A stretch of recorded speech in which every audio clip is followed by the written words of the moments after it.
Hell in the Land of the Morning Calm, Chapter 2. Fireworks at Mount Fuji. I remember what I was thinking as I went under the Golden Gate Bridge. I was standing at the rail along with a lot of other men. One of them said, "Well, I wonder what it's going to be like. 3 years in Japan." The war had not been over long, and we didn't know what the attitude of the Japanese people would be. I said to myself, now I'll get away from God and religion. When we pulled into Yokohama Bay in Japan, the first thing I laid my eyes on reminded me of God. It was only an old Buddhist temple sitting on the side of the hill, but it still reminded me of God. I almost cried, and crying was something I never did. "Plemmons, what's the matter with you?" asked one of my friends. "Nothing's the matter with me," I snapped back. "Shut your mouth and mind your own business." I had gone all the way to Japan running from God, but I found out he was there too. I started drinking heavily. I'd been drinking a little before, but it hadn't been a problem. Now I had reached the point where I just had to have it. I would take 190 proof alcohol and pour a little water in it and drink it. I'd drink hair tonic after straining it through bread. I drank shaving lotion. And in short, I drank anything with alcohol in it. On 2 occasions, I even drank shoe polish. I went temporarily blind 3 times from bad stuff. Then I began to play the black market in Japan, not for money, but because a rebellious spirit in me wanted to rebel against authority. One of the most beautiful spots in the world is Mount Fuji. Early in the morning, at times, there is a perfect white ring of clouds about halfway down that mountain. It is snow-capped the year round. The rest of the mountain is dark purple. It's volcanic ash, and it's beautiful. My regiment had a maneuver area right at the base of that mountain. We were up there on maneuvers, and I ran out of anything to drink. I tried to get medics to give me some alcohol, but they wouldn't. I found a fellow that had a big barbershop-sized bottle of Bay Rum shaving lotion. I won his shaving lotion in a card game, and I drank the whole bottle. Now, hot sun and alcohol just don't mix. Because of the amount of alcohol I had consumed, I got more and more drunk as the hours went by in the sun. I was really beginning to feel it. We were digging foxholes that afternoon, and I was having trouble with mine. I'd get that hole dug just about right, and the side would cave in. I'd get it halfway straightened out, and then the other side would cave in. That made me angry. Frustrated, I threw the old trenching tool down and laid down in the hole. About that time, my first sergeant came along. "You get up out of that hole and dig it right," he ordered. I didn't even move. I was getting drunker by the minute. That's the way Bay Rum works. I opened my eyes and looked at him. "If you want this hole dug any different than it's dug," I said, "you just get down in here and dig it yourself." Now, no one talks to his first sergeant that way, no matter who he thinks he is. The mystery of the whole thing is that he never said a word about it. He just went on about his business.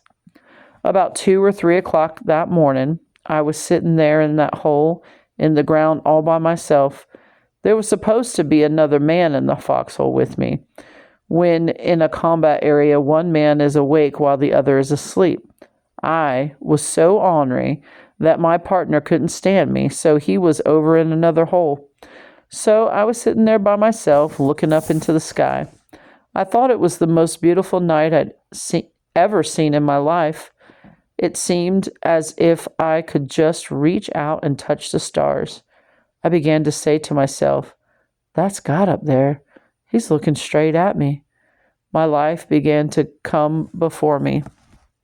Even those hours when I was just a little lad, my heart began to break up. I began to call on God.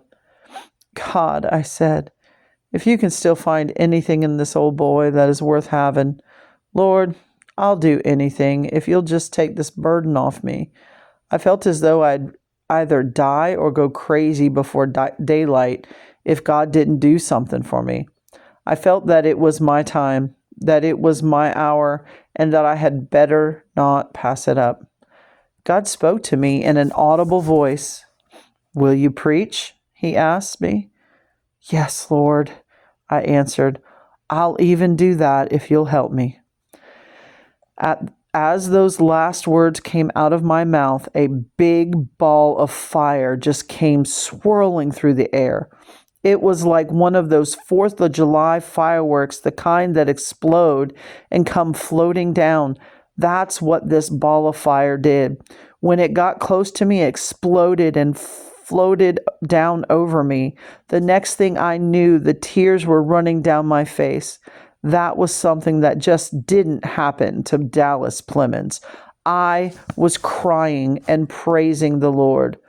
I remembered when I used to go visit my mother in the summertime. My grandmother Gaddy would get in the old barn loft and begin praying. The longer she prayed, the louder she would get. It would get so good that she just could not stand it any longer, and she would throw her head back and say, "Woo!" until you could hear her for miles. It seemed to help Grandma Gaddy. I thought, if I don't do something, I'm going to burst wide open. At 3 o'clock in the morning, in a hole in the ground at the base of Mount Fuji in Japan, as a member of the United States Army, I threw back my head. There was never a Comanche born that could let out a better yell than I let out. The tears were running down my face in a split second's time, just as quickly as you could snap your fingers. I was just as sober as I could be. The next thing I knew, there were a lot of men gathered around my foxhole. I heard one of them say, "I told you that fellow was going to crack up." A couple of them slid down into the hole and grabbed me. "Plemmons, what in the world's the matter with you?" asked one of them. "Praise God! For the first time in my life, there's nothing the matter with me," I happily answered them. I told them what had happened, and they sent for the chaplain. The chaplain said there was no such experience and that I needed psychiatric treatments. Now, when I was fighting, playing the black market, and staying drunk all the time, I was normal. But when I quit all that, they thought I was crazy. I was sent off to the psychiatrist. After a few days with him, I was returned to duty. He said that there was nothing wrong with me, and there wasn't. They didn't understand that I had been born again. No one has to have an experience like mine to be saved. I therefore hesitate sometimes to tell my story because some people base too much of what they believe on experiences rather than basing their belief on the word. Men who have been in the army or in the branch of military, in any branch of military service, know what happened next. The older soldiers remembered how I liked to fight. When word got around that Plemmons had religion and wasn't fighting anymore, it seemed the entire company made it a point to see how far they could push me before I'd break. After jumping out of bed in the morning with 5 minutes to be fully dressed, I'd be standing at attention for reveal and find my boots half full of water. I'd find snakes and lizards in my bed. Returning from a 20-mile hike with a 90-pound pack, I'd sit down on my bunk only to find myself sprawling on the floor. Someone would have taken the springs off my bunk and tied it with thin cord just heavy enough to hold up the mattress. I'd spend hours searching for the springs. God said, "In every temptation I will make a way of escape, and I will not allow you to be tempted above that you can bear." Before I was saved, if I couldn't have found out who was responsible for a prank, I would have started down the line of men and tried to run my fist through to my elbow right down each man's throat. If salvation does not change you, You need to go back to the altar. You can get something that will change you. I did. I went up in rank quite rapidly after my conversion because they just didn't have much to pick from in my regiment. It seemed as if they'd gathered up the meanest men they could find and put them in that one regiment. I had taken over as platoon sergeant and was in my room one day, lying on my bed reading my Bible, when the Lord spoke to me audibly for the second time. I want you to start a Bible study and prayer service for the men, he said. When the Lord spoke that to me, I jumped off the bed. Lord, I started, you know how these men make fun of me. You said in your own word not to cast your pearls before swine. The Lord rebuked me. You get out of that judgment seat and get in the mercy seat. He told me, I'll do the judging. I decide who is swine. You do what I tell you to do. All right, I'll do it, I finally answered. We were quartered in the old Japanese Naval Academy. We didn't have long barracks rooms with all the men in them. We had rooms just big enough for one squad. I went around to all the squad rooms and said, men, every Thursday night when we're in garrison, I'm going to have a Bible study and prayer service in my room. Anyone that wants to come is welcome. When I said that, I thought they'd take the roof off the place. Ho, ho, ho, Holy Joe's having a prayer meeting, one of them said. They called me Holy Joe and Little Jesus from the time of my conversion. I'll tell you what to do, another added. You pray that I'll be able to drink 6 more beers tonight than I did last night before I get drunk. The Bible says, in due season we will reap if we faint not. For 3 months I went around every Thursday and invited them. Not one person came. Someone might say, it wasn't God. I know that it was. He said, my sheep know my voice. God has to put some of us through school and teach us patience. God had to break down old, self-willed, temper tantrum Plemmons. I had to go through that to get to where God could use me. God had to do that to me to conquer that old temper and get Plemmons where he could be pliable. It had been 3 months, and it was Thursday again. We had that afternoon off. I was in my room again, lying on my bed. I heard a commotion out in the hall and went to the door and looked down the hall. There was a group of men gathered in the hall. I knew there was going to be a fight. It was men from my platoon, so I went down. I went down there as fast as I could go. I walked between these 2 young men and pushed them apart. One of the young men by the name of Marvin spit at me, hitting me right between the eyes. The devil jumped right up on my shoulders. Even God doesn't expect you to take that, the devil told me. That's going too far. I agreed with him. Now, that's when you get in trouble. It's no sin to be tempted. Jesus was tempted in all points as we are. Yielding to that temptation is when you sin. He said, now these men will never have another ounce of respect for you. They won't do another thing you say as long as you're here if you let him get away with that. I was getting ready to plant one on him when God said to me, son, are you going to send it all down the drain just to hit one man? You've hit a lot of people and it didn't help. The Spirit of the Lord just began to sweep over me, and I pulled my handkerchief out of my pocket and wiped the spittle from my face.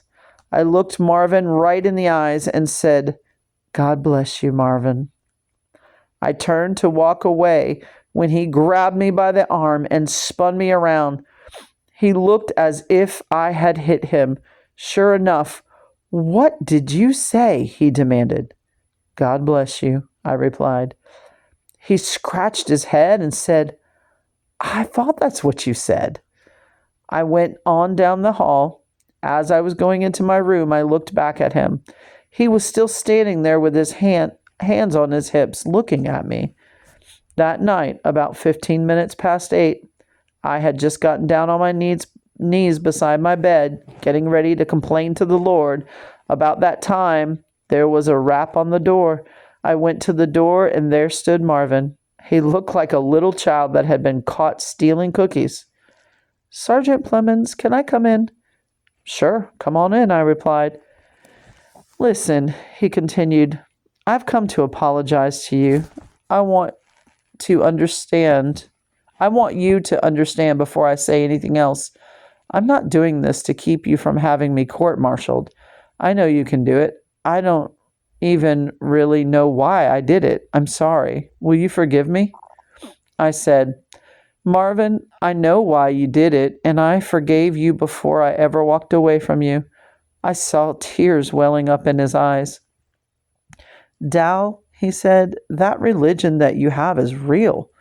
We've played the black market together. We've walked down the streets together.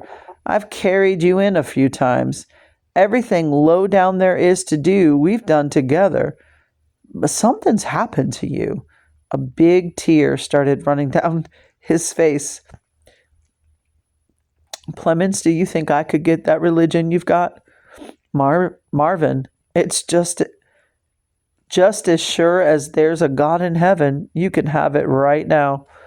Marvin fell on his knees there beside my bed, and I took my Bible, opened it up, and showed him how he could find Jesus. He had a wonderful conversion. He became one of the greatest witnesses that I've ever known. We were together after that almost continually. We traveled over all 3 islands of Japan, in Japan on weekends, 3-day passes, and one 15-day furlough, working with missionaries and leading people to Jesus.